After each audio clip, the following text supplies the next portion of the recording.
Hey everyone, it's your girl Maddie here, aka Beaver Mosh, and today I'm here to talk to you about Trisect Joy of Pierced Hearts from the US-based Lucifixion. It's coming off of Sentient Ruin Laboratories. And this is a debut full-length from this somewhat mysterious, raw black metal act. But in terms of the composition that I'm picking up and just the overall feeling that this band is able to conjure, this does not feel like a debut at all. The band plays around with a lot of longer tracks with these more spacey interludes tossed in from time to time.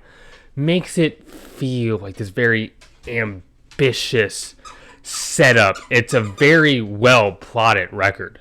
The riffs are just so good, combining melody with an unbridled ferocity, while at the same time being able to create a lot of atmosphere at times as well.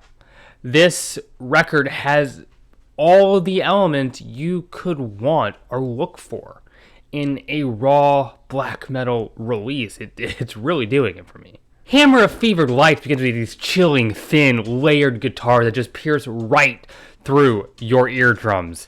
Raw in the best way, maintains that grating feel, that lo-fi quality, while still allowing everything to ring out. The drums, right out the gate, come out very fierce with these blazing but very colorful blast beats.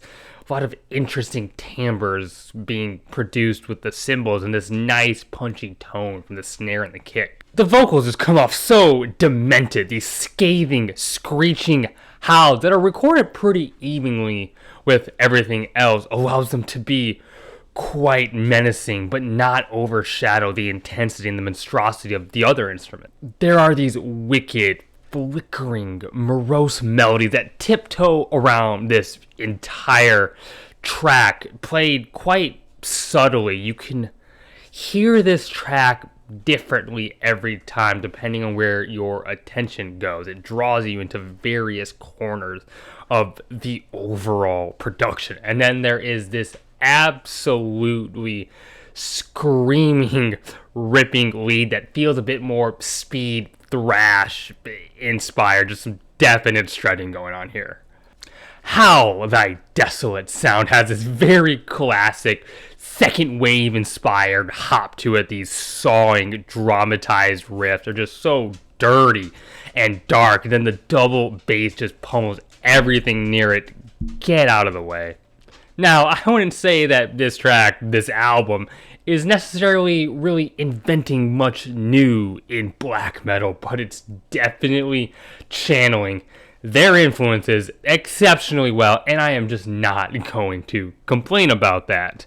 This band taps into this utter chaos and depravity so much better than a lot of bands I hear that try to be like this album. The vocals here are just so strained and violent. They feel like they are about to crack open, yet they also demonstrate a lot of control and intention.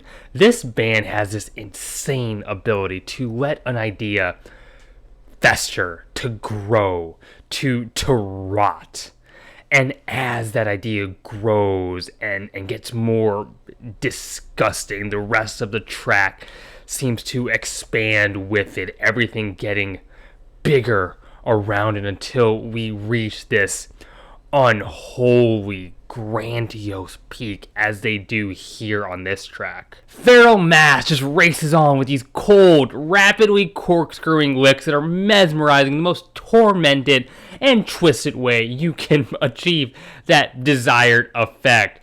The band keeps that windy and trebly tone while still also feeling a lot more muscular than you might expect in black metal. It actually really pummels me. While at the same time, these riffs seem to weave off in various directions, creating this hostile collage of cryptic melodies and despondent, harmony. Then the band flexes their ability to still create a lot of mood with this slow down, brooding, and excessively creepy midsection with all of this atonal playing and these very eerie vocal samples before erupting into absolutely sped up insanity once again. Oh, to strike one great and final wound on the sum of the earth is just this feedback heavy, pure onslaught of hellish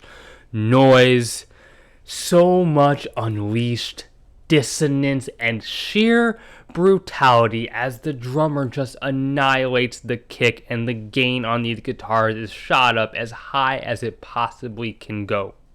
It's controlled devastation recorded on tape, topped with these viciously screeching leads, and I haven't even begun to talk about the vileness being vomited up by the vocalist here.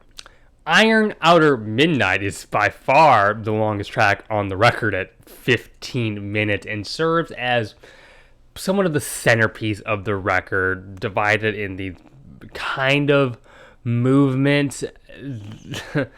I like the vocal doubling a lot here, as if one of these vocal tracks wasn't abrasive enough.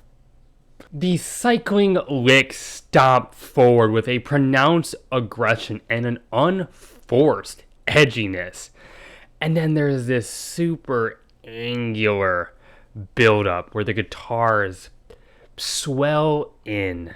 There's this processional march-like roll from the drums, and the bass is very present, and it just continues to build and build in jaggedness and intensity until it just lands on the home stretch with these wicked black metal tremolos and these vocals that are emotionally rich but still sound super lifeless, and it kind of succeeds as being this album's epic conclusion before really ending on Trisect Joy as this psychedelic, very synth-led outro that is a proper conclusion in all of its creepiness.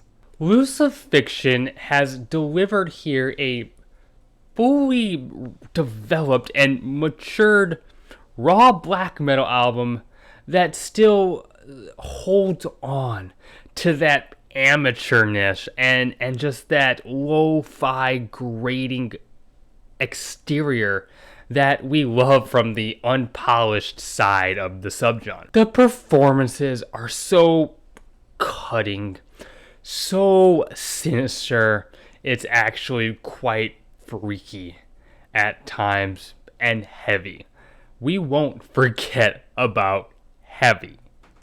If you're a fan of black metal, love the more chaotic and savage takes on the genre, then go get this. Get this now. You will love it. I can't see that not being true. And hey, those are my thoughts. If you like what I do, if you enjoyed this review, hit the like button. It helps a lot. It means the world to me. If you'd consider subscribing, leave a comment. I love getting to engage with those. I have a Twitter you can follow. Link to that is in the bio of this YouTube channel. And hey, you right there, keep it metal. My name is Maddie, aka Beaver Mosh, and I am signing off.